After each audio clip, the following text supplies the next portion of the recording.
जय माँ दुर्गा। श्रीमद् देवी भागवत पुराण के अनुसार नवरात्रि के 9 दिन जो व्यक्ति विधि विधान से माँ दुर्गा के अलग अलग स्वरूपों की उपासना करता है तथा देवी भागवत पुराण में वर्णित इस कथा का श्रवण या पाठन करता है, उसकी सारी इच्छाएं पूरी हो जाती है। श्रीमद् देवी भागवत में वर्णित नवरात्रि व्रत की ये पावन कथा सभी मनोरथों को पूर्ण करती है तथा पापियों के घोर पाप को भी नष्ट करती है। ध्यान पूर्वक सुनिए देवी भागवत पुराण में वर्णित नवरात्रि व्रत की कथा। बृहस्पति जी बोले, हे ब्रह्मा जी, आप बहुत ही बुद्धिमान, चारों वेद और सर्वशास्त्र को जानने वालों में सबसे श्रेष्ठ हो। हे भगवान, कृपा कर ये बताएं कि चैत्र, अश्विन, माघ और आषाढ़ मास के शुक्ल पक्ष में नवरात्र का व्रत क्यों किया जाता है? हे प्रभु, इस व्रत को करने से क्या फल प्राप्त होता है? इस व्रत को करने की क्या विधि है और सबसे पहले इस व्रत को किसने किया था? कृपया करके मुझे सब कुछ विस्तार से कहिए। बृहस्पति जी का ऐसा प्रश्न सुनकर ब्रह्मा जी कहने लगे, हे बृहस्पति, प्राणियों का हित करने की इच्छा से तुमने बहुत ही अच्छा प्रश्न किया है। तो सुनो, जो मनुष्य मनोरथ पूर्ण करने वाली दुर्गा, महादेव, सूर्य और नारायण का ध्यान करते हैं वे मनुष्य धन्य हैं। ये नवरात्र व्रत सभी मनोकामनाओं को पूर्ण करने वाला है। इसके करने से संतान चाहने वाले को संतान सुख, धन चाहने वाले को धन, विद्या चाहने वाले को विद्या और सुख चाहने वाले को सुख मिल सकता है। इस व्रत को करने से रोगी मनुष्य का रोग दूर हो जाता है और कारागार में पड़ा हुआ मनुष्य बंधन से छूट जाता है। मनुष्य की हर विपत्तियां दूर हो जाती हैं और उसके घर में संपूर्ण संपत्तियां आकर उपस्थित हो जाती हैं। काकबंध्या के इस व्रत को करने से संतान हो जाती है। समस्त पापों को दूर करने वाले इस व्रत के करने से ऐसा कौन सा मनोरथ है जो सिद्ध नहीं हो सकता?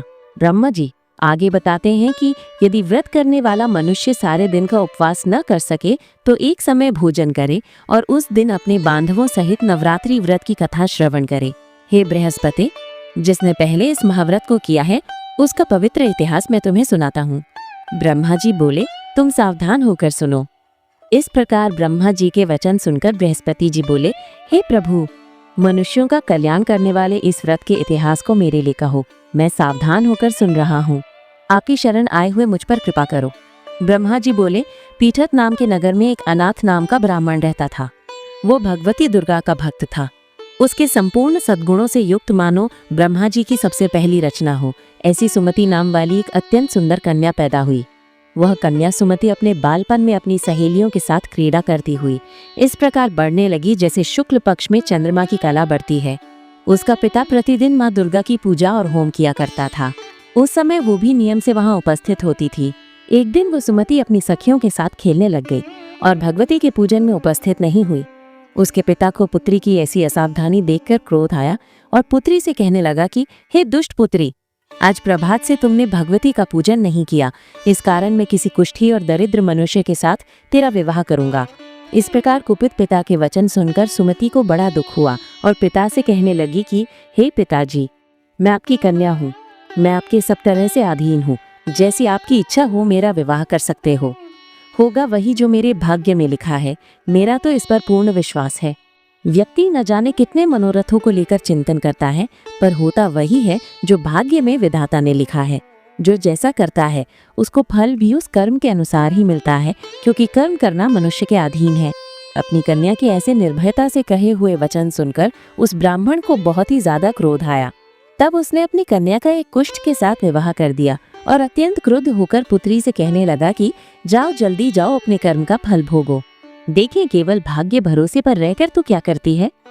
इस प्रकार से कहे हुए पिता के कटु वचनों को सुनकर सुमति बहुत दुखी हुई और अपने मन में विचार करने लगी कि अहो, मेरा बड़ा दुर्भाग्य है जिससे मुझे ऐसा पति मिला। इस तरह अपने दुख का विचार करती हुई वो अपने पति के साथ वन चली गई और भयानक वन में कुशायुक्त उस स्थान पर उन्होंने वो रात बड़े कष्ट से व्यतीत की। उस गरीब बालिका की ऐसी दशा देखकर भगवती पूर्व पुण्य के प्रभाव से प्रकट होकर सुमति से कहने लगी कि हे ब्राह्मणी, मैं तुम पर प्रसन्न हूँ, तुम जो चाहो वरदान मांग सकती हो। मैं प्रसन्न होने पर मनोवांछित फल देने वाली हूँ। इस प्रकार भगवती दुर्गा का वचन सुनकर ब्राह्मणी कहने लगी कि आप कौन हैं जो मुझ पर प्रसन्न हुई हो? ये सब मेरे लिए कहो और अपनी कृपा दृष्टि से मुझ दासी को कृतार्थ करो। ऐसा ब्राह्मणी का वचन सुनकर देवी कहने लगी कि मैं आदि शक्ति हूँ और मैं ही ब्रह्मा, विद्या और सरस्वती हूँ। मैं प्रसन्न होने पर प्राणियों के दुख दूर कर उसको सुख प्रदान करती हूँ। हे ब्राह्मणी, मैं तुम पर तेरे पूर्व जन्म के पुण्य के प्रभाव से प्रसन्न हूँ। तुम्हारे पूर्व जन्म का पूरा वृत्तांत सुनाती हूँ, सुनो। तू पूर्व जन्म में निषाद यानी भील की स्त्री थी और अति पतिव्रता थी। एक दिन तेरे पति निषाद ने चोरी की। चोरी करने के कारण तुम दोनों को सिपाहियों ने पकड़ लिया और ले जाकर जेल खाने में कैद कर दिया। उन लोगों ने तेरे को और तेरे पति को भोजन भी नहीं दिया। इस प्रकार नवरात्र के दिनों में तुमने न तो कुछ खाया और न जल ही पिया, इसलिए 9 दिन तक नवरात्र का व्रत हो गया। हे ब्राह्मणी, उन दिनों में जो व्रत हुआ उस व्रत के प्रभाव से प्रसन्न होकर तुम्हें मनोवांछित वस्तु दे रही हूँ। तुम्हारी जो इच्छा हो सो मांगो। इस प्रकार माँ दुर्गा के कहे वचन सुनकर ब्राह्मणी बोली कि अगर आप मुझ पर प्रसन्न हैं तो हे दुर्गे, आपको प्रणाम करती हूँ। कृपा करके मेरे पति के कोढ़ को दूर करो। देवी कहने लगी कि उन दिनों में जो तुमने व्रत किया था उस व्रत के एक दिन का पुण्य अपने पति का कोढ़ दूर होने के लिए अर्पण करो। मेरे प्रभाव से तेरा पति कोढ़ से रहित और सोने के समान शरीर वाला हो जाएगा। ब्रह्मा जी बोले। इस प्रकार देवी का वचन सुनकर वो ब्राह्मणी बहुत प्रसन्न हुई और पति को निरोग करने की इच्छा से ठीक है ऐसे बोली। तब तक उसके पति का शरीर भगवती दुर्गा की कृपा से कुष्ठहीन होकर अति कांति युक्त हो गया, जिसकी कांति के सामने चंद्रमा की कांति भी क्षीण हो जाती है। वो ब्राह्मणी पति की मनोहर देह को देखकर देवी को अति पराक्रमी वाली समझकर स्तुति करने लगी कि हे दुर्गे, आप दुर्गति को दूर करने वाली, तीनों जगत का संताप हरने वाली, समस्त दुखों को दूर करने वाली, रोगी मनुष्य को निरोग करने वाली, प्रसन्न होने पर मनोवांछित वस्तु को देने वाली और दुष्ट मनुष्य का नाश करने वाली हो। तुम ही सारे जगत की माता और पिता हो। हे अम्बे, मुझ अपराध रहित अबला का विवाह मेरे पिता ने कुष्ठ के साथ कर मुझे घर से निकाल दिया। जब से मैं वन वन विचरण करने लगी, आपने ही मेरा इस आपत्ति रूपी समुद्र से उद्धार किया है। हे अम्बे, आपको प्रणाम करती हूँ, मुझ दीन की रक्षा करो। ब्रह्मा जी बोले कि हे बृहस्पति। इसी प्रकार उस सुमति ने मन से देवी की बहुत स्तुति की। उसकी स्तुति सुनकर देवी को बहुत संतोष हुआ और ब्राह्मणी से कहने लगी कि हे ब्राह्मणी, तुम्हें उदायल नाम का एक अति बुद्धिमान, धनवान, कीर्तिवान और जितेंद्रिय पुत्र शीघ्र ही होगा। ऐसा कहकर देवी उस ब्राह्मणी से फिर कहने लगी कि हे ब्राह्मणी, और जो कुछ तेरी इच्छा हो वही मनोवांछित वस्तु तुम मांग सकती हो।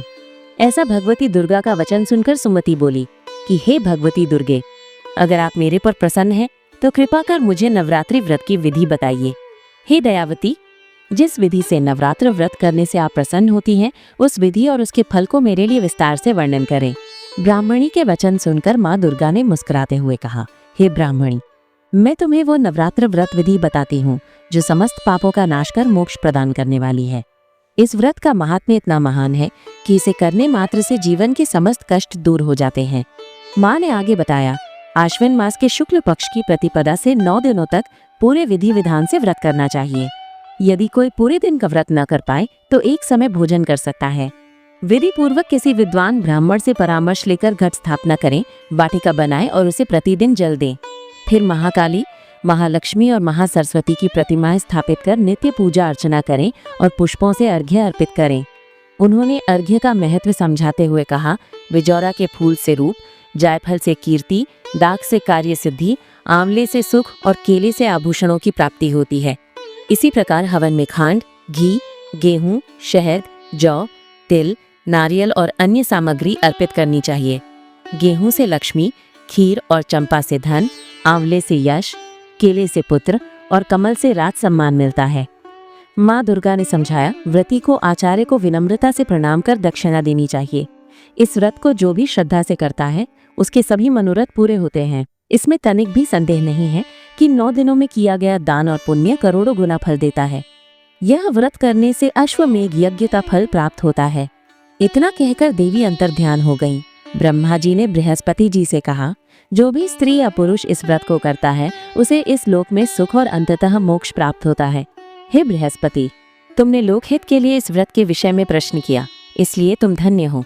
ब्रह्मा जी के वचनों को सुनकर बृहस्पति जी आनंद और कृतज्ञता से भर उठे और कहा कि हे प्रभु, आपने अमृत समान इस व्रत का महत्व सुनाकर मुझे अनुग्रहित किया। वास्तव में यही भगवती शक्ति संपूर्ण जगत का पालन करने वाली है, जिसके प्रभाव को जान पाना कठिन है। जो ये व्रत कर इस कथा का श्रवण करता है उसे अश्वमेघ यज्ञ का फल प्राप्त होता है तथा वो समस्त सुख समृद्धि ऐश्वर्य को प्राप्त कर पापों से मुक्त हो अंत में मोक्ष को प्राप्त करता है। बोले जय माता दी। सभी भक्त कमेंट में जय माता दी अवश्य लिखें। अगर कथा अच्छी लगी हो तो हमारे चैनल को सब्सक्राइब करें और हो सके तो वीडियो को लाइक और शेयर करके हमें सपोर्ट करें।